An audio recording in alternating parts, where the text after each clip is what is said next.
ఆలోచిద్దాం, ఆశీర్వదిద్దాం. ఉమ్మడి నల్గొండ, ఖమ్మం, వరంగల్ పట్టభద్రుల ప్రశ్నించే గొంతు తీన్మార్ మల్లన్నకు మొదటి ప్రాధాన్యత ఓటు వేసి గెలిపిద్దాం. గొంతు ఇబ్బంది అయింది, ఎందుకంటే చాలా సభల్లో మాట్లాడడం తిరగడం వల్ల గొంతు ఇబ్బంది అయింది, క్షమించమని కోరుతూ. అలాగే ఇవాళ క్యాంపెయినింగ్ లాస్ట్ డేటు పట్టభద్రుల ఎమ్మెల్సీ ఎన్నికకు సంబంధించి ఇవాళ సాయంత్రం 4 గంటల వరకు క్యాంపెయినింగ్కు ముగిసిపోయేటువంటి షెడ్యూల్ ఉంది. కాబట్టి ఇవాళ 4 గంటల వరకు మాత్రమే క్యాంపెయినింగ్ చేసేటువంటి అవకాశం ఉందని, ఇంకొక 2 సభలు ఇవాళ 10 గంటలకి మునుగోడు, అలాగే మధ్యాహ్నం 1 గంటలకి నల్గొండలో సభా కార్యక్రమాలు ఉన్నాయి, అక్కడికి హాజరు కావాల్సి ఉంది. అయితే వరంగల్లో ముగించుకొని ఇక్కడికి రావడం జరిగింది. అయితే సోదరులారా, సోదరిమణులారా, ఇవాళ మీ అందరికీ తెలుసు, పట్టభద్రుల ఎమ్మెల్సీ ఎన్నికను కూడా మలినం చేసినటువంటి కల్వకుంట్ల కుటుంబం పల్లా రాజేశ్వర్ రెడ్డి ఇవాళ మళ్ళీ ప్రతి ఓటర్కు 1000 రూపాయల చొప్పున పంచాలనేది కేటీ రామారావు అలాగే బీఆర్ఎస్ పార్టీ నిర్ణయం. ఇవాళ మీ అందరికీ డబ్బులు పంపిస్తారట. ఈ డబ్బులు తీసుకోండి సోదరులారా. కానీ తీన్మార్ మల్లన్న డబ్బులు పంపించలేడు, ఎందుకంటే నేను వాళ్ళలాగా అక్రమ మార్గాల్లో సంపాదించడని కాదు, నాకున్నటువంటి ఆస్తులనే ప్రభుత్వానికి ఇచ్చినటువంటి వాడిని. కాబట్టి నేను ఇవ్వడానికి ఏం లేదు సోదరులారా. కానీ ఒక మాట చెప్తా ఉన్నా, నేనైతే నిజాయితీగా పనిచేయాలనుకుంటున్నా, వాళ్ళలాగా తప్పుడు మార్గాలు ఎంచుకోవాలనుకోవట్లేదు.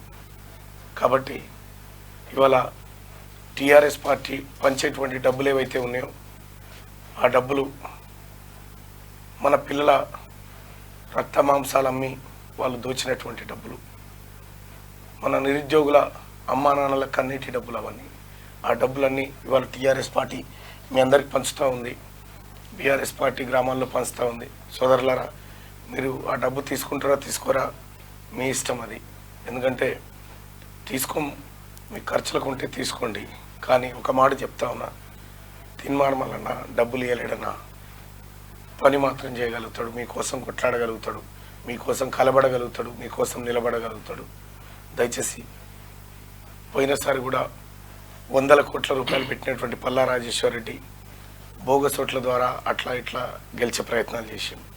కానీ నేను పెట్టేంత స్తోమత లేదు, మా అమ్మ నాన్న పెద్దగా సంపాదించింది లేదు, నేను సంపాదించింది ఏమీ లేదు. కాబట్టి ఉన్నటువంటి డబ్బుల్ని నీతివంతమైన రాజకీయాల కోసం రాష్ట్ర ప్రభుత్వానికి జమ చేయాలని ఆలోచిస్తున్నటువంటి వాడిని.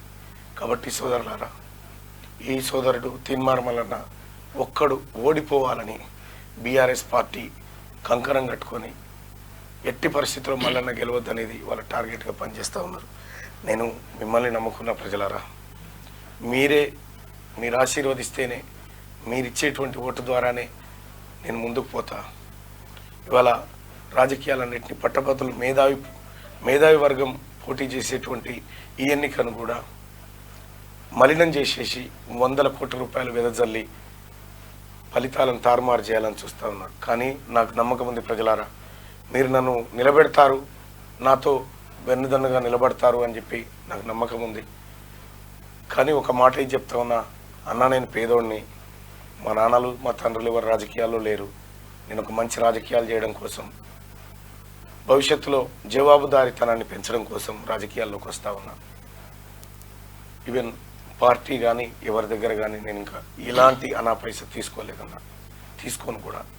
కానీ ఒక మాట చెప్తా ఉన్నా, మీరు ఎంత నిజాయితీగా నన్ను గెలిపిస్తారు, నేను అంతకంటే రెట్టింపు నిజాయితీగా మీకోసం పనిచేస్తానని చెప్పి తెలియజేస్తా ఉన్నా.